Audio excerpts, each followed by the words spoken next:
រឿងស្នេហ៍ដឹងភ្នែកគ្មានហើយព្រោះរឿងជីវិត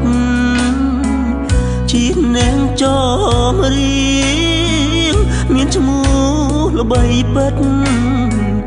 តែនៅក្នុងចិត្តរឿងអាចដិនឲ្យខ្ញុំសោកា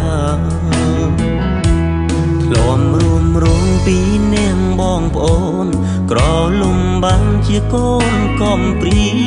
លេញពេលនេះកម្មមកពងរត់ឲ្យខ្ញុំប្រត់គ្នា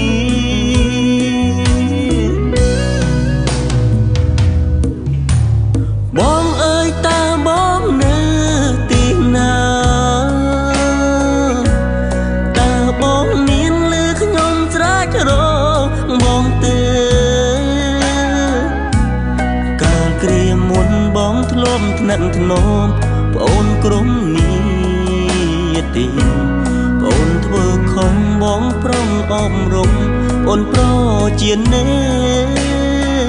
ប្អូននឹកបងណាស្ទើរឈួតវងវែងបើល្បីឈ្មោះព្រោះសុខតាឯងក៏គ្មានខ្លឹមសារចំរីបទនេះសំដានតាមខ្យល់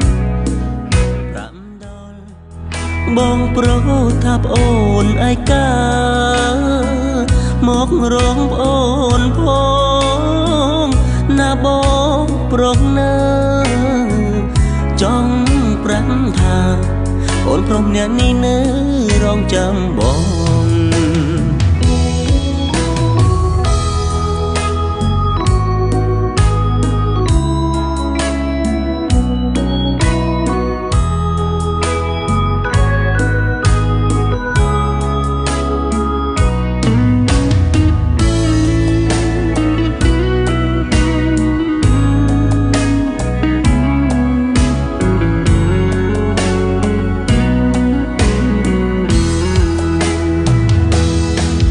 រួមរងពីនាងបងប្អូនក្រលំបានជាកូនកំព្រី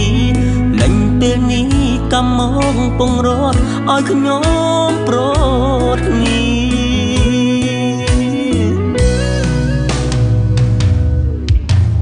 បងអើយតើបងនៅទីណាតើបងមានលឺខ្ញុំស្រែករងបងទេ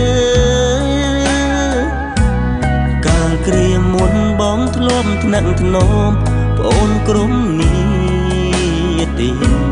ប្អូនធ្វើខំបងប្រងអប់រំប្អូនប្រជានេប្អូននឹកបងណាស្ទើរឈួតវងវែងបើល្បីឈ្មោះព្រោះសុខតាឯងក៏គ្មានខ្លឹមសារបើល្បីឈ្មោះព្រោះសងតាឯងក៏គ្មានខ្លឹមសារ